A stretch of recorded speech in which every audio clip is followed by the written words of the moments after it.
Hello everyone, and welcome back to my channel. Today we're going to be talking about some tips and tricks for beginners mostly. They're things that I still use to this day, but if you've been doing this for a minute like I have, you probably already know. But feel free to stick around and see. Today these are mostly going to be dedicated towards the beginners. I wish somebody had shown me these in the beginning stages of my music adventure. But they're really simple and really straightforward. Except for the third one. That one's kind of confusing at times. So the first tip that we're going to be talking about today is the visualization. For me, it's not always best to just use my ears to see what's going on. It's music, but we can see a ton of different visual cues that can tell us when something's not acting right. In this case, it's a little bit more laid back. This is to help with like stereo width and all that. This is a chain I constantly use, which is an ozone limiter, or imager, not limiter. It's a free plugin. I know you can get it for sure free from Splice, but you might want to dig a little bit to get it off their site, Ozone site. But it's pretty simple. We have a processing and a post-processing visualizer. In this case, we are just going to bypass this because we're not going to be messing with any of the post-processing features of this imager. Here we might, now if I bring this up, it's just a little key, and my CPU is being a dick because I got all kinds of shit going. Anyway, we can see that they're identical. They're showing the same exact waveform and width and all that. Well, if we start messing with the utility, we can start seeing it get really wide in the post-processing, which in this case we can hear really well. That's why I chose this sample. You can just get all kinds of visual cues to what's going on with your mix and the sound that you're processing. And this is very helpful for like the utility, because though it really helps with width, I feel like it would be best if it had some sort of visualizer to show you a little bit more. It's a very straightforward plugin, and if you're running Ableton, it will save your ass so many fucking times. Because in like my case, when I need to automate volume, I don't use the volume fader. I think that's kind of weird. I've seen people do it, but I use a utility. It just has, like, especially with 10, you get the bass mono. It's just amazing. So if you're new, try it out, see if it helps you see what's going on and helps you eliminate frequencies or whatever you may need to do. Turn these off. For the next tip, it's another width trick that I've learned actually through Serum. So if we open up Serum, you can do it without, so don't be shitting yourself if you don't have Serum yet. So we have, I got this little thing. I'm going to turn her down a little bit though.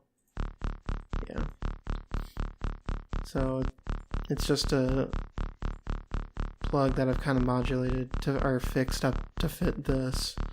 But if we go into phaser, we can I'll turn all these off. Yeah, there we go. Now we can see or hear what's going on. It's just a mono signal. If you look over here, we can turn reverb on and it comes up just a little bit. Reverb doesn't really make much sense since this kind of sounds like a bass plug or a bass preset at the moment. But if we turn the mix all the way up and turn it on, we can really start hearing some width added to the mix. And you just do this by adding or putting depth and frequency down to 0, and then you can play with these. It adds more of a tonal thing. It doesn't really help with width as much, that I've found.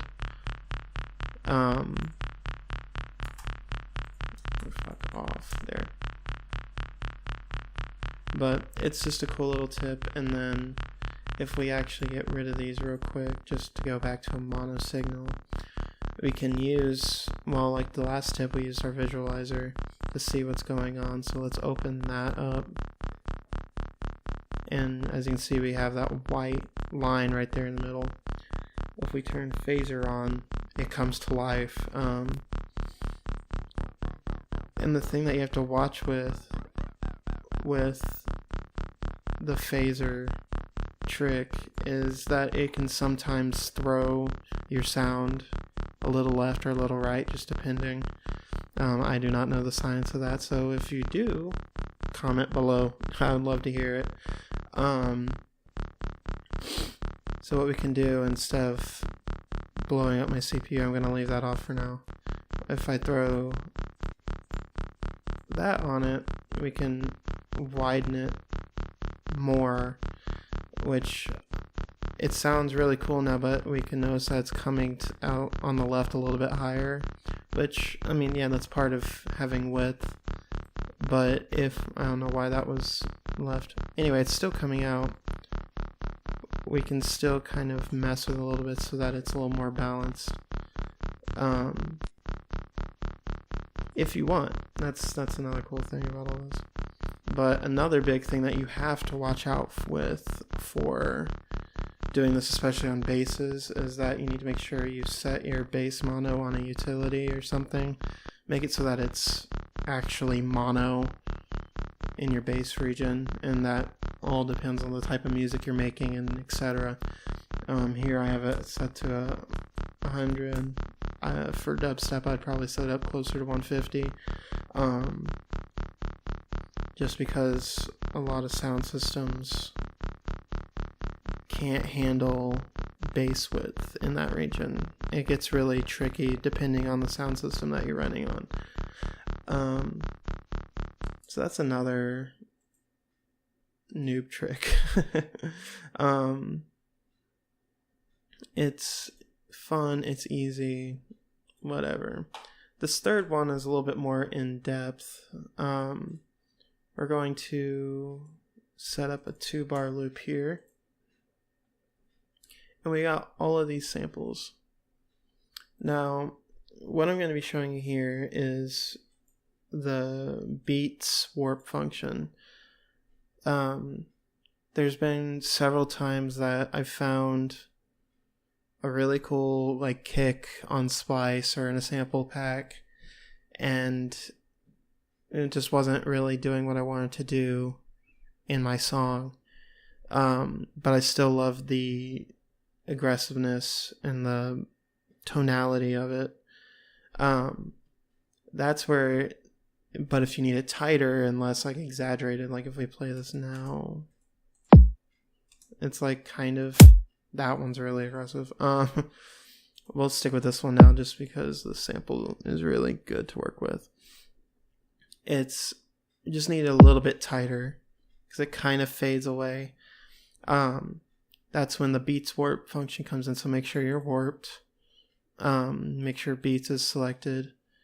Transients is an important thing. And then here is where it gets a little tricky. Most times when I start up Ableton, it has the forward backward. We want straight through. This means that, from my understanding of reading the dreadful manual that is Ableton's manual, it ends the segment and then goes to the next instead of kind of blending them in. This is very important for this tip because it just makes it sound really weird if it's in the forward backward or the backward mode.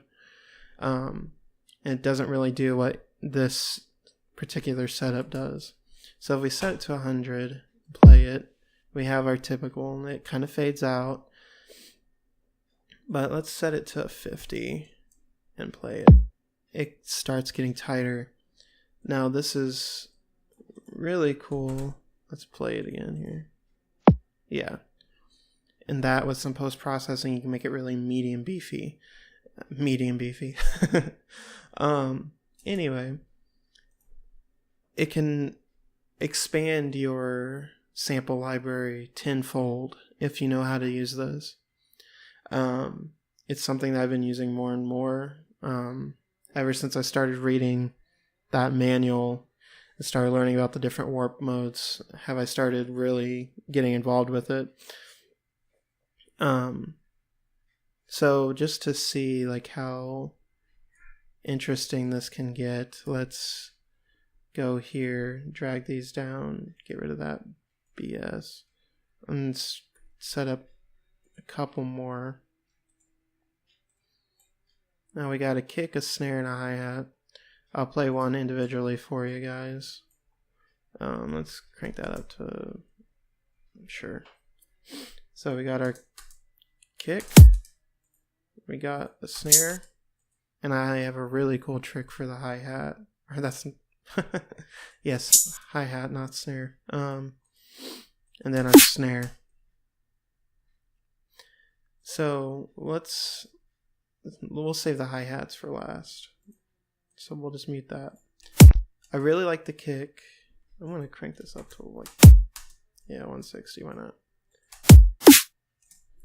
I really like it, but I feel like it needs to be tighter like we were just doing. So we're going to warp it. Beat straight 25. I'm going to crank it up. There we go.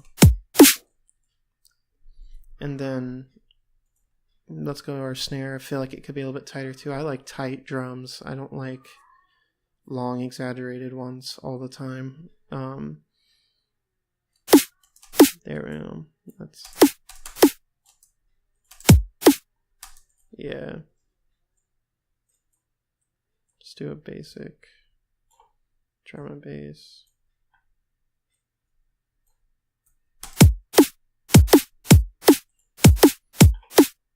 And what we'll do actually is this too. We will do a warped and not warped sample just to show how crazy this can get. I should probably, okay, I'm warped.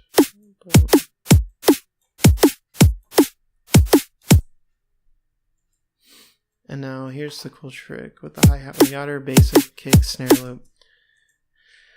Using the beats function with a hi-hat can be really fun and really useful if you find a hi-hat that you just love but cannot find like its open or closed partner that without it sounding weird. If we warp this guy, let's have an open snare every half or eighth, every other eighth.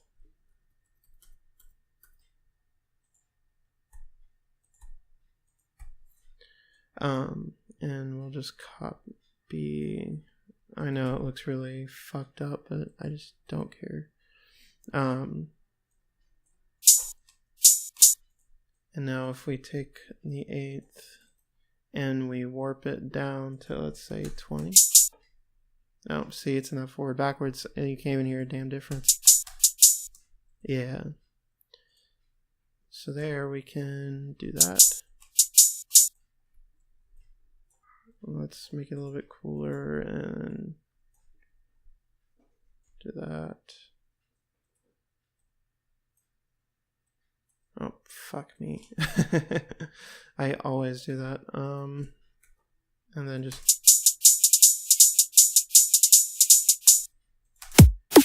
Oh. Now if you duck it out with a side chain on the kick and snare or whatever, you got a pretty interesting little loop. Whereas if I just copied this over and undid all of it.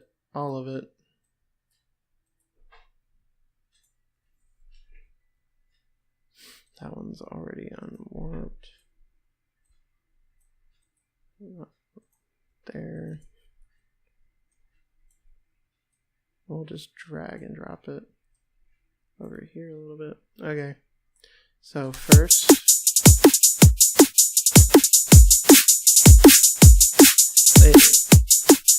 you got a totally different set of sounds working using the same three bass samples.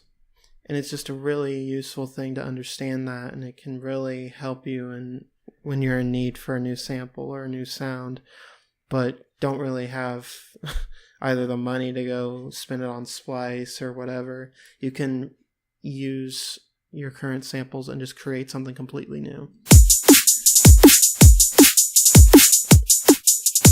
Yeah, I think that's amazing. Well, that is it. If you liked the video, if you found it helpful, let me know in the comments down below. Next week is going to be a video critiquing people's music. So if you have a track that you like, send me a message, comment a link down below. You can find me on all social platforms. Hit me up there. And until next time, peace.